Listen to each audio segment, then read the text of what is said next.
trained anyway, so Right. that must have been really hard. But Yeah.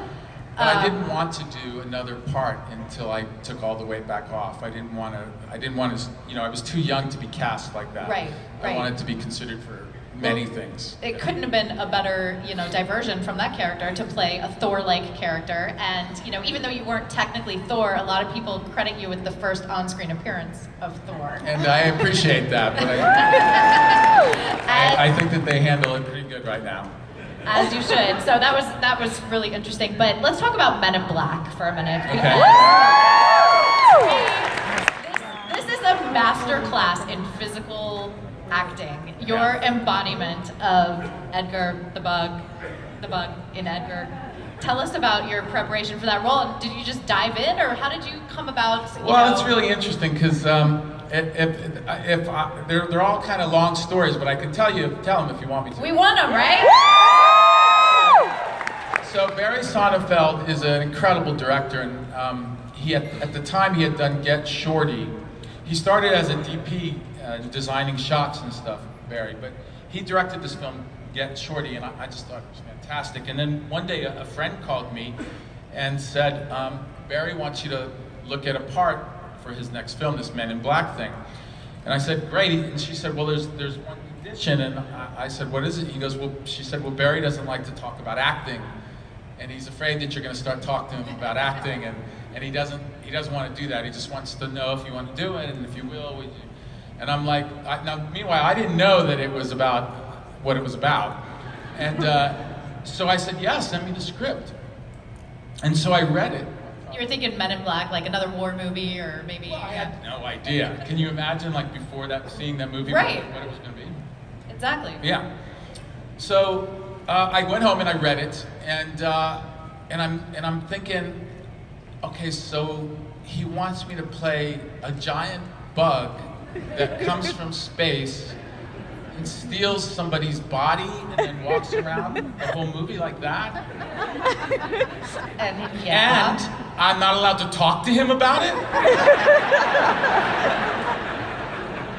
It's a compliment that he didn't even want to discuss it with you. Well, I mean, holy cow. I was like, oh no, what do I do? Where do I start? I said, well, I definitely can't not do it. I have to try and do it. Oh, so, absolutely. Yeah, so I did.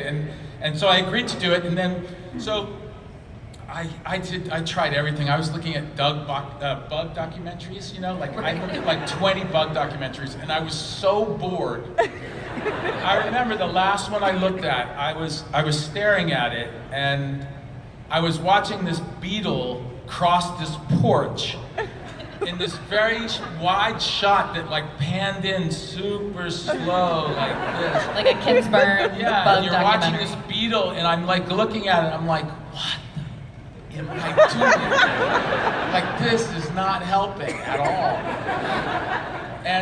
And so I went about it a different way. I went about it through a kind of emotional, frustrating way. What made me frustrated in life and such. And basically what I ended up doing is that I used a particular event in my life that made me very frustrated, but I wanted to come up with the walk.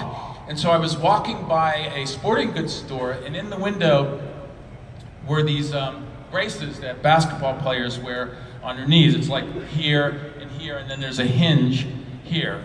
And so I went in and I bought 2 of those, and I went to the hardware store and I got some duct tape. And I went home, and do you mind if I stand up? I don't mind. And I went home and I put some shorts on, and I put those braces on, and I took the duct tape and I wrapped them all up so that I had to keep my legs in that position. And I couldn't straighten them. And then I also did it to my ankles with duct tape and sticks. And so I couldn't rotate or anything. So basically I was that, and then I would just try and walk normal, and that's how I came up with the walk. Oh my God. It makes sense now. Now knowing that, it makes sense. Yeah. And then for the voice, I combined, you youngsters won't know who these people are, but there was a director named John Huston who used to talk. He used to talk with very long vowels, where he would say like pond and stuff like that, forever, like that.